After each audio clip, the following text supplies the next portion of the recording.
Let me ask you something. Do you remember the talk? You know, when your parents sat you down and explained the facts of life. Awkward, right? Maybe a little uncomfortable, but at least they tried. But here's what I want to know. Did anyone's parents ever sit them down for the other talk? The one about how love actually works? Not the fairy tale version. Not the you'll know when you meet the right one version. But the real, unglamorous, messy truth about what it takes to build a life with another human being. Yeah, me neither. Most of us entered our first serious relationship armed with nothing but what we saw in movies, overheard in our parents' arguments, and whatever confusing messages we picked up along the way. And then we wonder why we keep getting it wrong. So today, I want to give you the talk your parents probably never gave you. Not because they didn't love you, but because honestly, nobody gave them this talk either. We're all just figuring it out as we go. But here's the good news. Some of the greatest thinkers in history have spent their entire lives studying love, relationships, and what makes them work. And what they discovered contradicts almost everything we've been taught. So let's dive in. First, let me tell you what your parents probably did tell you, even if they never said it directly. They told you through Disney movies, through rom-coms, through the way they talked about how they met. They told you that love is something that happens to you, like lightning striking, like fate. When you meet the right person, you'll just know. Love conquers all. Your soulmate is out there somewhere. Sound familiar? Here's what nobody mentioned. This entire philosophy of love is actually pretty recent. It's called Romanticism, and it emerged in the late 18th century. And according to philosopher Alain de Botton, it's one of the most destructive forces in modern relationships. See, Romanticism taught us that there's one perfect person out there for you. Love should be easy and natural with the right person. If you're struggling, you're probably with the wrong person. True love means never having to compromise who you are. And this sounds beautiful, right? It's the stuff of every love song ever written. But here's the problem. It's setting you up for massive disappointment, because real relationships aren't like that. Real relationships are two imperfect people trying to build something together, and it's hard work. When you believe love should be effortless, the moment it gets difficult, you think something's wrong. So you leave, and you search for that effortless connection with someone else, and the cycle repeats. Your parents didn't tell you that you probably will marry the wrong person, not because you're bad at choosing, but because no one is perfectly compatible with anyone. De Botton says we're all a bit crazy, a bit damaged, and deeply flawed. The question isn't finding someone perfect. It's finding someone whose particular brand of crazy you can live with. That's lesson one. Love isn't something you find. It's something you build with whoever you choose to build it with. Now, here's something else your parents probably never told you. Love is a skill you have to learn. Psychologist and philosopher Erich Fromm wrote an entire book about this called The Art of Loving. And his main argument is simple but radical. We spend years learning how to do our jobs, how to drive a car, how to cook, how to do basically everything else in life. But somehow we think love should just happen naturally. Think about that for a second. You wouldn't expect to sit down at a piano for the first time and play a concerto. You wouldn't expect to speak French fluently without studying it. But we expect to be good at relationships without ever learning how. Fromm says love is an active practice, not a passive feeling.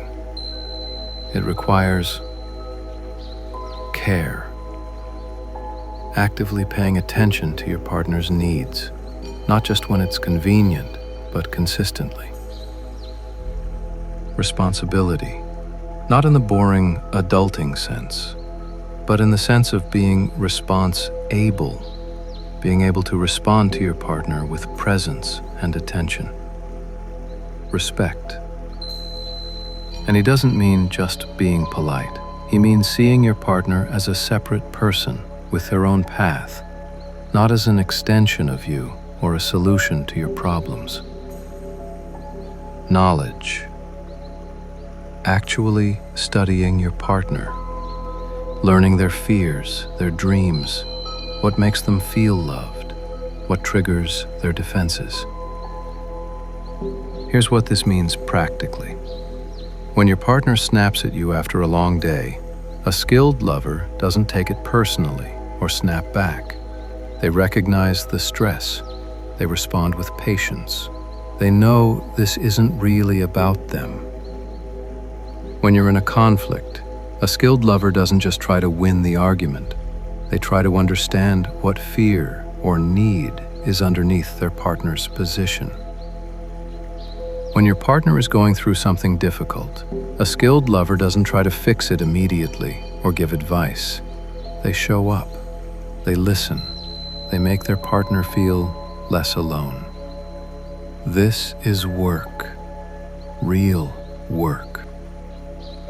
And your parents probably never told you that because they were taught the same romantic myth. That if it's the right person, this stuff should be automatic. But here's the beautiful part. If love is a skill, that means you can get better at it. Your past relationship failures weren't because you're broken or because you haven't found your soulmate. They might have been because nobody taught you how to love. Okay, so we've established that love isn't about finding the perfect person, and it's a skill you need to develop. But here's the third thing your parents probably didn't tell you, and this one might be the most important. Love is a choice you make every single day. The philosopher Søren Kierkegaard wrote about this in the 19th century. He said that real love begins not when you first fall for someone, but when you choose them, when you commit, when you say, I'm choosing you, not because you're perfect, not because you make me feel good all the time, but because I'm making a decision to love you. And here's where it gets interesting. You have to make that choice over and over again. Your parents probably told you about the wedding day, right? That magical moment of commitment. But they probably didn't tell you that commitment isn't a one-time thing. It's a daily practice. Because here's what happens in every long-term relationship. The initial passion fades. That's not a sign something's wrong. That's just biology. The honeymoon phase ends. You start seeing your partner's flaws more clearly. The annoying habits become really annoying. The exciting differences become frustrating incompatibilities. And this is the moment where most relationships end, because we think, the feeling is gone, so the love must be gone too. But Kierkegaard would say this is actually where real love begins. This is where you make the choice, not based on butterflies or passion or the high of new romance, but based on commitment, based on the decision that this person, with all their flaws, is who you're choosing. Every morning you wake up next to someone, you're making a choice. Every time you have a conflict and choose to work through it instead of walking away, you're making a choice. Every time you see your partner at their worst and decide to stay, you're making a choice. Here's the thing. I don't blame our parents for not teaching us this. How could they teach what they didn't know? They were raised on the same fairy tales. They were told the same lies.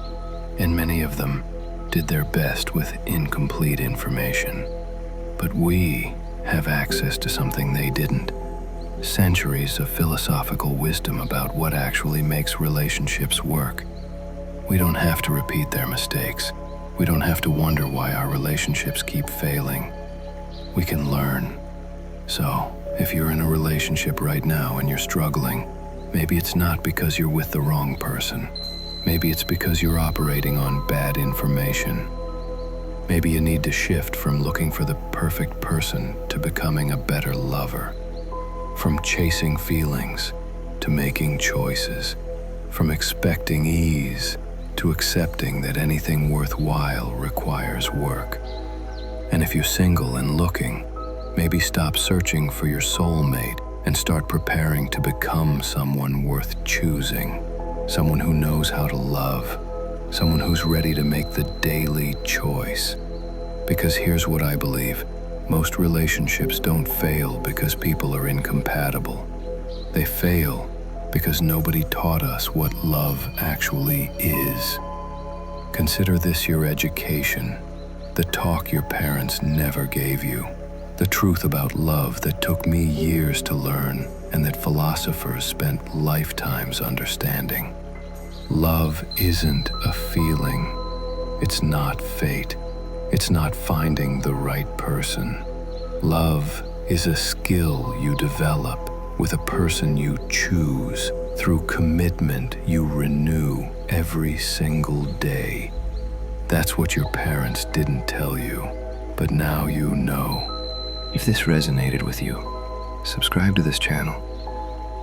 We're going to keep exploring what philosophy, psychology, and ancient wisdom can teach us about building relationships that actually last. Not perfect relationships, but real ones. Leave a comment and tell me, what's one thing about love that nobody taught you? What did you have to learn the hard way? Thanks for watching. I'll see you in the next one.